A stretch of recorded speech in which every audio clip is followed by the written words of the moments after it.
تحقیقات میں اب یہ سامنے آیا ہے کہ دہشت گردوں کے تانے بانے افغانستان سے ملتے ہیں اور ان دہشت گردوں کو افغانستان کے شہر قندھار سے ہدایات ملتی رہیں۔ دہشت گردوں کے موبائل فون کا ڈیٹا حاصل کر لیا گیا ہے اور اس ڈیٹا کی مزید جانچ پڑتال بھی کی جا رہی ہے، جس کی روشنی میں مزید تحقیقات کو آگے بڑھایا جائے گا۔ اسی بارے میں تفصیلات جان لیتے ہیں، محمد کامران ہمارے ساتھ موجود ہیں۔ کامران بتائے گا کیا پیش رفت ہوئی ہے تحقیقات میں؟ جی بالکل، پاکستان اسٹاک ایکسچینج پر دہشت گردوں کے حملے کے حوالے سے تحقیقات میں اہم پیش رفت سامنے آئی ہے۔ تفتیشی حکام کے مطابق ایک دہشت گرد کراچی میں ہی موجود تھا۔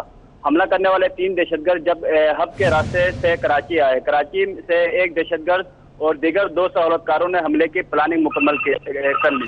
حملہ آور 4 روز قبل پاکستان اسٹاک ایکسچینج کی مکمل ریکی کر چکے تھے۔ تفتیش میں انکشاف ہوا ہے کہ دہشت گردوں کے تانے بانے افغانستان سے ملتے ہیں۔ دہشت گردوں کے موبائل فون سے افغانستان کی کالز بھی ٹریس ہوئی ہیں۔ دہشت گردوں کے ماسٹر مائنڈ کا تعلق افغانستان کے علاقے قندھار سے تھا۔ افغانستان کے شہر قندھار سے بھی دہشت گردوں کو ہدایات ملتی رہی ہیں۔ تفتیشی ذرائع کے مطابق دہشت گردوں کی طرف سے 2 موبائل فون ملے تھے۔ دہشت گردوں کے استعمال میں ایک اسمارٹ فون اور دوسرا۔ ٹھیک ہے محمد کامران، بہت شکریہ، اس بارے میں تفصیلات سے آگاہ کر رہے تھے۔ اسٹاک ایکسچینج پر حملہ ناکام بنانے والے پولیس اہلکاروں کے اعزاز میں گورنر ہاؤس میں تقریب ہوئی، جس میں governor Sindh, D G rangers اور آئی جی سندھ نے جوانوں کو ان کی بہادری پر سلیوٹ پیش کیا۔ گورنر نے جوانوں کو تمغہ شجاعت دینے کی سفارش بھی کر دی۔ پولیس کانسٹیبل محمد رفیق، اس نے دیکھا یہ تو زندہ ہے، اس نے رائفل اہم کرنے سے پہلے اس کو میں نے ہٹ کر دیا تھا، ایک گولی دوسری گولی اس کے سر پہ ماری، ادھر ہی گر گیا۔ غازیوں کا ایک ایک لفظ امن دشمنوں کے زخموں پر نمک ہے۔ پاکستان سٹاک مارکیٹ پر حملے کے دوران شہید ہونے والوں کے لواحقین اور بہادری کا مظاہرہ کرنے والے اہلکاروں کو نقد انعامات دیے گئے۔ گورنر سندھ عمران اسماعیل نے کہا مخیر حضرات نے نقد انعامات بھجوائے ہیں۔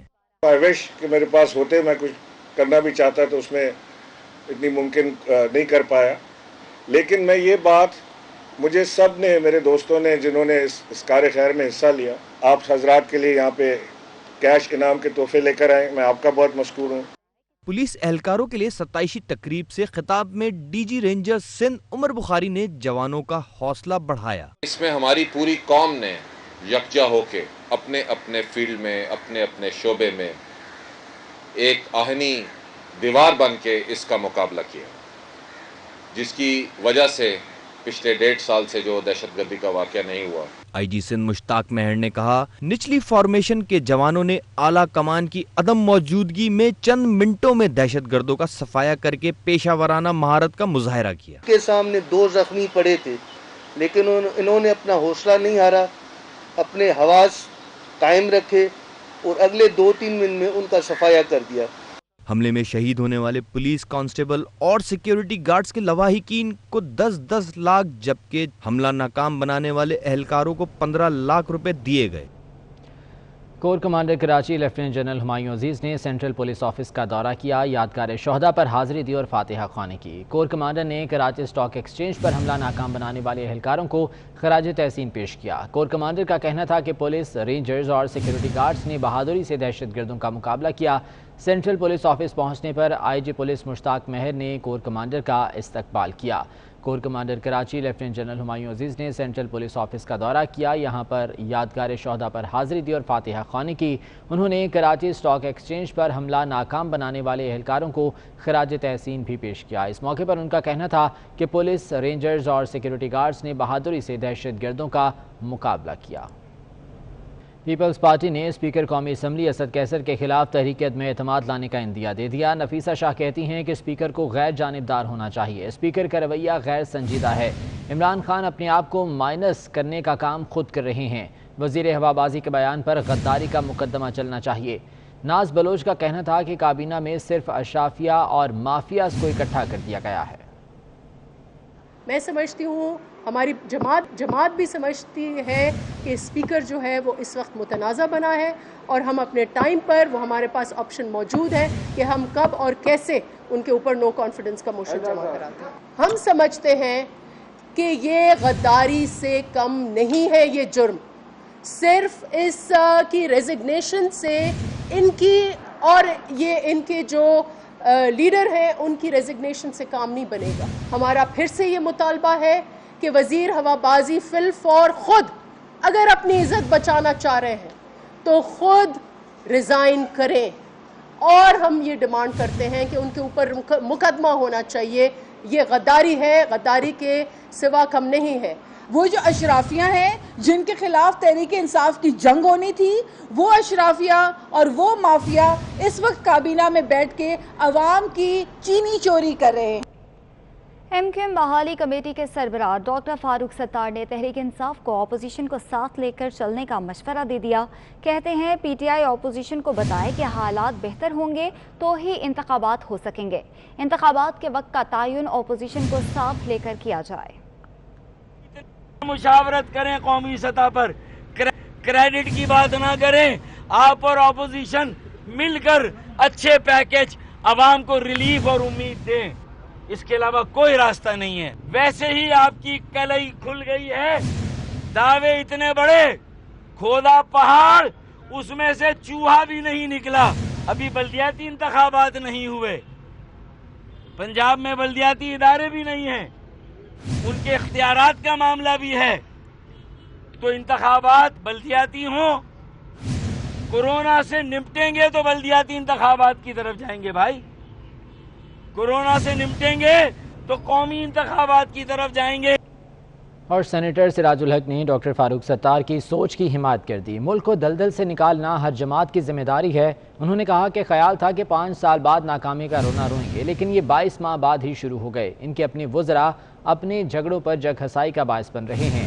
عمران خان خود ناکامی کا اظہار کر رہے ہیں. اس قیادت کے ہاتھوں میں ملکی مسائل حل کرنے کی لکیر ہی نہیں. اسٹیبلشمنٹ نے حکومت کو جلانے کی ہر ممکن کوشش کی.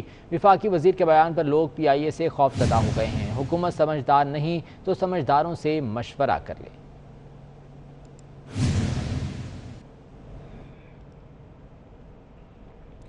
حکومت کی جانب سے جنوبی پنجاب صوبے کی بجائے سب سیکریٹریٹ بنانے کا اعلان کو شہریوں نے مسترد کر دیا. اسی حوالے سے وسیم شہزاد کی رپورٹ دیکھیں. جنوبی پنجاب کے باسیوں کو حکومت کی جانب سے ایک اور لالی پاپ دے دیا گیا. صوبے کے نام پر سول سیکریٹریٹ بنانے پر شہری آگ بگولا ہو گئے. شہریوں نے سول سیکریٹریٹ کو مسترد کر دیا. منشور میں یہ صوبہ تھا کہ ہم 6 مہینے میں یا 1 سال میں صوبہ بنا دیں گے, لیکن آج اس کا الٹ ہوا ہے. شہریوں کا کہنا ہے کہ یہ لالی پاپ حکومت کی جانب سے شہر اولیا کے باسیوں کے ساتھ فراڈ ہے. حکومت دعویٰ کر رہی ہے وعدہ پورا کر دیا ہے, لیکن حکومت بھول گئی کہ وعدہ سول سیکریٹریٹ کا نہیں تھا, صوبے کا تھا. حکومت نے جنوبی پنجاب صوبہ محاذ کو تحریک انصاف میں ضم کیا. پھر تحریری معاہدہ ہے, اس میں صوبہ لکھا ہوا ہے, سول سیکریٹریٹ کا کہیں نام نہیں لکھا ہوا. صوبہ بنانے کا انہوں نے وعدہ کیا ہے, وہ وعدہ پورا کریں. یہ سب سیکریٹ, یہ تو لالی پاپ ہے, یہ تو پہلے سے بھی زیادہ ضلالت ہو گئی. شہریوں کا کہنا ہے کہ حکومت سول سیکریٹریٹ قائم کر کے بہاولپور اور ملتان میں تفریق پیدا نہ کرے. شہریوں کا کہنا ہے کہ حکومت سول سیکریٹریٹ قائم کر کے بہاولپور اور ملتان میں تفریق پیدا کر رہی ہے. کیمرہ مین نعیم قریشی کے ہمراہ وسیم شہزاد, ملتان. اسلام آباد میں مندر بنانے کے معاملے پر بیان داغنے پر فواد چودھری نے چودھری پرویز الہی سے معافی مانگ لی. ادھوری ویڈیو سن کر فواد چودھری نے اسپیکر پنجاب اسمبلی پرویز الہی کو مودی سے ملا دیا تھا, جس پر چودھری مونس الہی نے ٹویٹ کیا کہ چودھری پرویز الہی نے کبھی مندر بنانے کی مخالفت نہیں کی, بلکہ انہوں نے سندھ میں مندر بنانے کی تجویز دی ہے جہاں ہندوؤں کی آبادی زیادہ ہے. جہاں تک ان کے تحمل کی بات ہے تو انہوں نے آپ کو کئی سال پارٹی میں برداشت کیا, جس پر فواد چودھری نے پرانی ٹویٹ ہٹا دی اور معافی مانگتے ہوئے کہا کہ انہوں نے پوری ویڈیو نہیں سنی تھی. اسلام آباد میں مندر بنانے کے معاملے پر بیان داغنے پر فواد چودھری نے چودھری پرویز الہی سے معافی مانگ لی.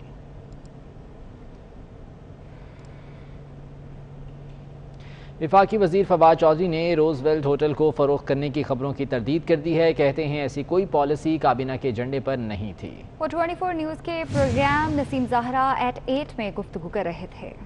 کابینہ کی بات کی اپنے فواد, یہ بتائیں کہ روز ویلٹ ہوٹل کی سیل پہ اصل فیکٹس کیا ہیں, کیونکہ سرکولر جو ایک میٹنگ کا تھا وہ تو سب آپ نے دیکھ لیا سوشل میڈیا پہ. روز ویلٹ ہوٹل کو بیچنے جا رہی ہے گورنمنٹ. دیکھیں, میں نے آج کابینہ میں اس پہ کیٹیگریکل بات جو ہے وہ ہوئی ہے, اور اس میں جو ہے وہ یہ بات کیٹیگریکلی کہی گئی ہے کہ ایسا کوئی بات جو ہے وہ ایجنڈے پہ نہیں ہے. کراچی کے علاقے نارتھ کراچی سیکٹر 11A میں مسلح ڈاکوں کی لوٹ مار کے فوٹیج 24 نیوز نے حاصل کر لی ہے۔ اسی بارے میں تفصیلات جان لیتے ہیں، جاوید قائم خانی ہمارے ساتھ موجود ہیں۔ جاوید قائم خانی بتائے گا کہاں پر یہ لوٹ مار کی جا رہی تھی؟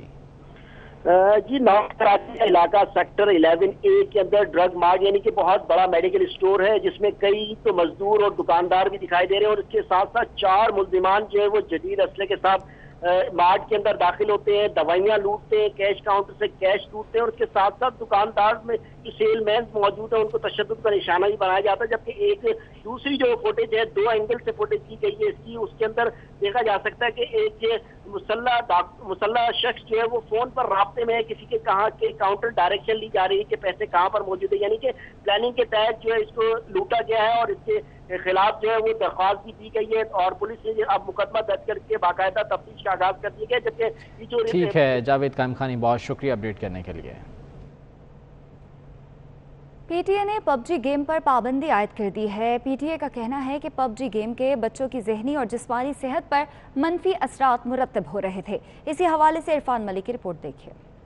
3 نوجوان 3 کہانیاں۔ شہر میں 3 نوجوان ایسے تھے جو online battle game PUBG کھیلنے کی لت میں مبتلا تھے۔ ان نوجوانوں کو والدین نے ہر وقت گیم کھیلنے سے منع کیا تو انہوں نے دل برداشتہ ہو کر زندگی کا خاتمہ کر لیا۔ لاہور پولیس نے اس گیم کو بند کروانے کا فیصلہ کیا اور متعلقہ اداروں کو خط لکھے۔ یہ میں سمجھتا ہوں کہ یہ ڈیجیٹل آئیسی ہے، اسی طرح کا یہ ایک ایڈکشن ہے۔ آپ زیادہ تر لوگ جو اویئر ہیں وہ ایک جو سبسٹنس ابیوز کو ایڈکشن کہتے ہیں، لیکن یہ جو پب جی اور اس طرح کی گیمز ہیں، ڈیجیٹل گیمز ہیں، یہ اس سے بھی ڈینجرس ایڈکشن ہے۔ پولیس کی جانب سے پی ٹی اے کو خط لکھا گیا اور پاکستان ٹیلی کام اتھارٹی نے آن لائن گیم کو عارضی طور پر پاکستان میں بند کرنے کے احکامات جاری کر دیے۔ شیخو پورہ میں تھانہ اے ڈویژن کا ASI علمدار شاہ طاقت کے نشے میں آپے سے باہر ہو گیا۔ تھانے دار علمدار شاہ کا مبینہ طور پر اپنے بھتیجے کو مزدوری نہ دینے پر فروٹ منڈی کے تاجر اور مزدوروں کو ڈنڈوں سے تشدد کا نشانہ بنایا۔ شیخو پورہ سے آپ کو اپڈیٹ کر رہے ہیں، جہاں پہ تھانہ اے ڈویژن کا ASI علمدار شاہ طاقت کے نشے میں آپے سے باہر ہو گیا۔ تھانے دار علمدار شاہ کا مبینہ طور پر اپنے بھتیجے کو مزدوری نہ دینے پر فروٹ منڈی کے تاجر اور مزدوروں کو ڈنڈوں سے تشدد کا نشانہ بنا ڈالا۔ اسی حوالے سے بات کریں گے، عثمان رؤف ہمارے ساتھ موجود ہیں۔ عثمان بتائے گا اس واقعے کے حوالے سے۔ جی یہ واقعہ شیخ پورہ غلہ منڈی میں پیش آیا۔ تھانہ اے ڈویژن کا نکا تھانے دار آپے سے باہر ہو گیا۔ علمدار شاہ نامی ASI فروٹ منڈی میں گھس کر تاجروں اور مزدوروں کو ڈنڈوں اور چوٹوں سے تشدد کا نشانہ بنایا اور وہاں پر موجود تاجروں کو گالی گلوچ بھی کی۔ تھانے دار نے مزدوروں پر بے معنی تشدد اور دھمکیاں بھی دیتا رہا۔ تشدد کے بعد رضوان نامی تاجر اور مزدوروں کو اٹھا کر تھانے بھی لے گیا۔ تشدد کے دوران جب تاجروں نے تھانے دار سے کہا کہ پہلے آپ کا بھتیجا بھی ہمیں گالیاں دے کر گیا ہے اور اب آپ اگر گالیاں دے رہے ہیں، تو تھانے دار کا کہنا تھا میرے بھتیجے کو مزدوری نہیں دو گے تو میں گالیاں کیا تم لوگوں کو جوتے بھی ماروں گا اور FIR کا اندراج بھی کروں گا۔ 24 نیوز کو موصول ہونے والی فوٹیج میں واضح طور پر دیکھا جا سکتا ہے کہ نکا تھانے دار کس طرح تاجر اور مزدوروں کو تشدد کا نشانہ بنا رہا ہے۔ اس واقعے پر تاجر برادری نے IG پنجاب سے فوری طور پر نوٹس اور تھانے دار کے خلاف کارروائی کا مطالبہ کیا ہے۔ جی ٹھیک ہے، بہت شکریہ آپ کا۔ کراچی کی تاجر برادری نے سندھ میں لاک ڈاؤن میں مزید توسیع کو مسترد کر دیا۔ سراج قاسم تیلی اور آغا شہاب کا کہنا ہے 15 جولائی تک لاک ڈاؤن میں توسیع سراسر ناانصافی ہے۔ سندھ حکومت توسیع کا نوٹیفیکیشن واپس لے۔ ریسٹورنٹس، شادی ہالز، بیوٹی پارلرز، سینما گھر اور دیگر کاروبار گزشتہ 4 ماہ سے بند ہونے سے تباہ ہو گئے ہیں۔ لاک ڈاؤن سے بے روزگاری بڑھے گی، معاشی مشکلات میں اضافہ بھی ہوگا۔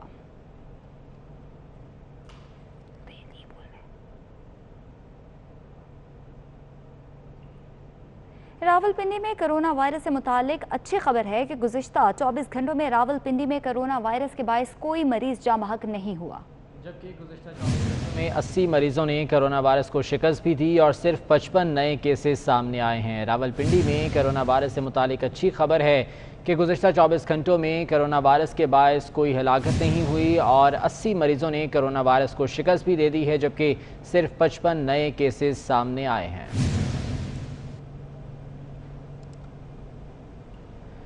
بات کریں گے مہنگائی کی۔ ماہ جون میں مہنگائی کی شرح 8.59% رہی۔ دارائے شماریات کے مطابق مئی میں مہنگائی کی شرح 8.2% تھی۔